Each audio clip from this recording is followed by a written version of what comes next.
Welcome to the PR Maven Podcast, a podcast all about growing your network and building your brand through traditional and digital networking techniques. I'm Nancy Marshall, the PR Maven and CEO of Marshall Communications. Stay tuned for this week's episode, and thanks for listening.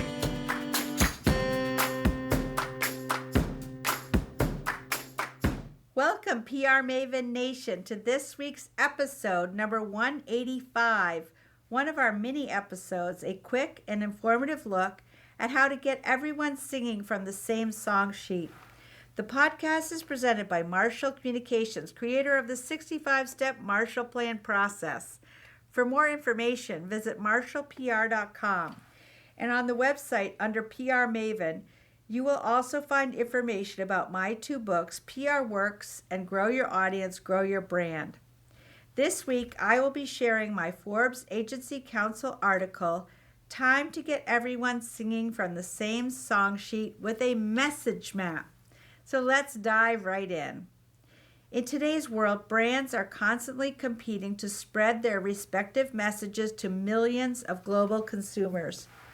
Any brand hopes to distinguish itself from competitors, breaking through the noise and reaching those consumers with a message that resonates. The ultimate goal, of course, is to persuade customer to buy. And today's consumers aren't always the easiest to persuade. According to the 2019 Edelman Trust Barometer, barely 1/3 of customers, or 34%, trust most of the brands that receive their hard-earned dollars. Edelman's survey found that brand trust is a deal breaker for more than 80% of consumers when they're considering a purchase. This sounds like common sense. Trust the brand and you'll buy. But it's not so straightforward to establish that trust. Brand trust is also increasingly valuable currency, given the rising purchasing power of a millennial generation that is traditionally skeptical of big business. Nearly 85% of millennials don't appreciate traditional advertising because they don't trust the messengers. So how do you establish trust? It takes baby steps. The first and most important step is to map out the key messages that you hope will resonate with your targeted audience. That is, the consumer you hope will become a buyer. Unless you map out the right messages, you have no chance of ever persuading that customer to buy. Ask yourself, if I don't know the right thing to say, how can I possibly say it?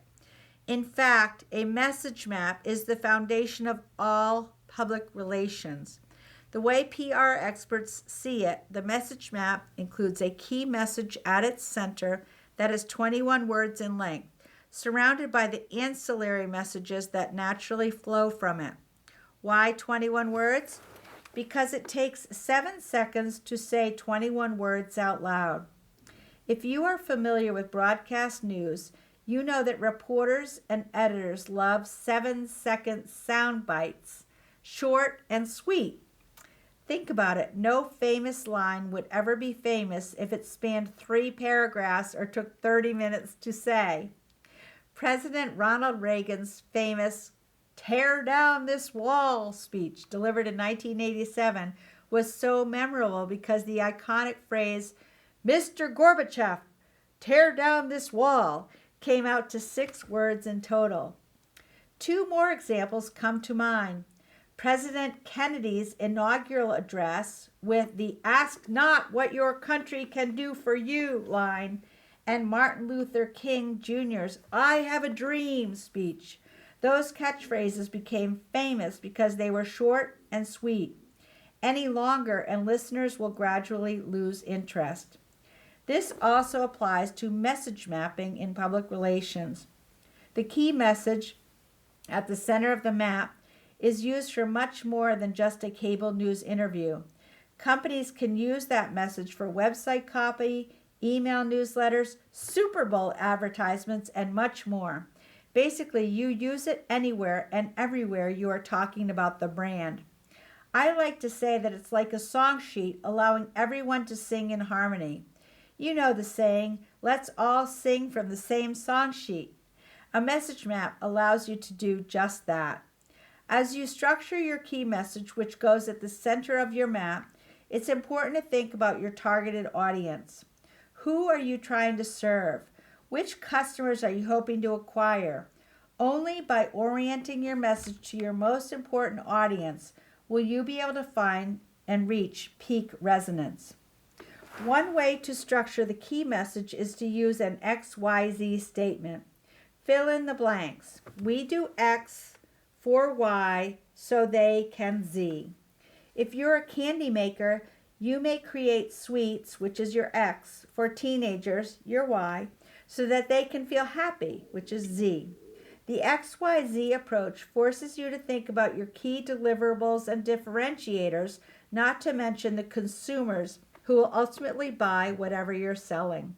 Throughout the message mapping process, it's best to look at yourself as a knight in shining armor, ready to swoop in and save the day for your customers. Think about what keeps them up at night and how you can help bring them peace of mind. For example, many of our clients are concerned about growing their client bases, so we focus our key message on significant growth. Imagine if the Today Show called and invited you on to discuss your brand in 5 minutes or less. What would you say? Map out your key message and you're on the right path to a successful interview. Fail to map it out and you'll have quite a difficult time establishing any trust in your brand.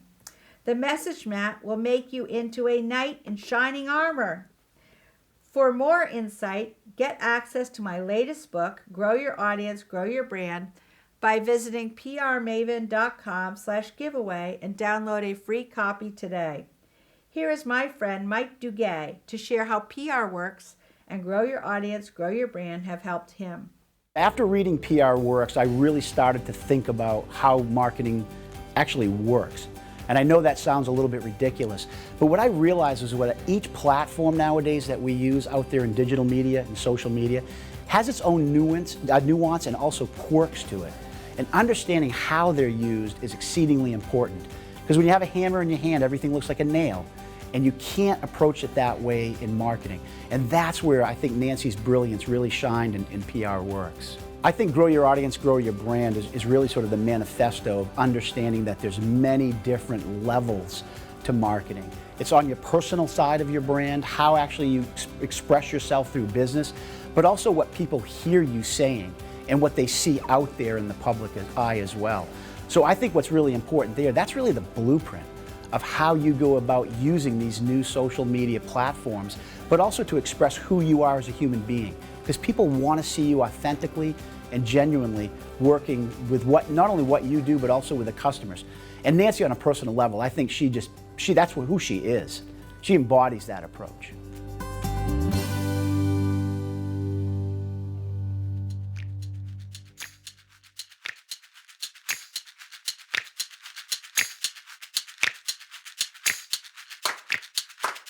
Thanks for listening to this episode of the PR Maven podcast. I invite you to share a review of the podcast on iTunes or your favorite podcast player. Be sure to subscribe to our podcast so you never miss an episode. You can also join the PR Maven Nation on Facebook. It's free to join, and it's a great community of like-minded individuals who are all looking to learn and grow from one another. If you use an Alexa device, use your Alexa app to search the Skills and Games section to find and enable the PR Maven Podcast Flash Briefing. This will give you access to exclusive content and more PR and marketing advice. Thanks again for listening and have a great rest of your week, PR Maven Nation.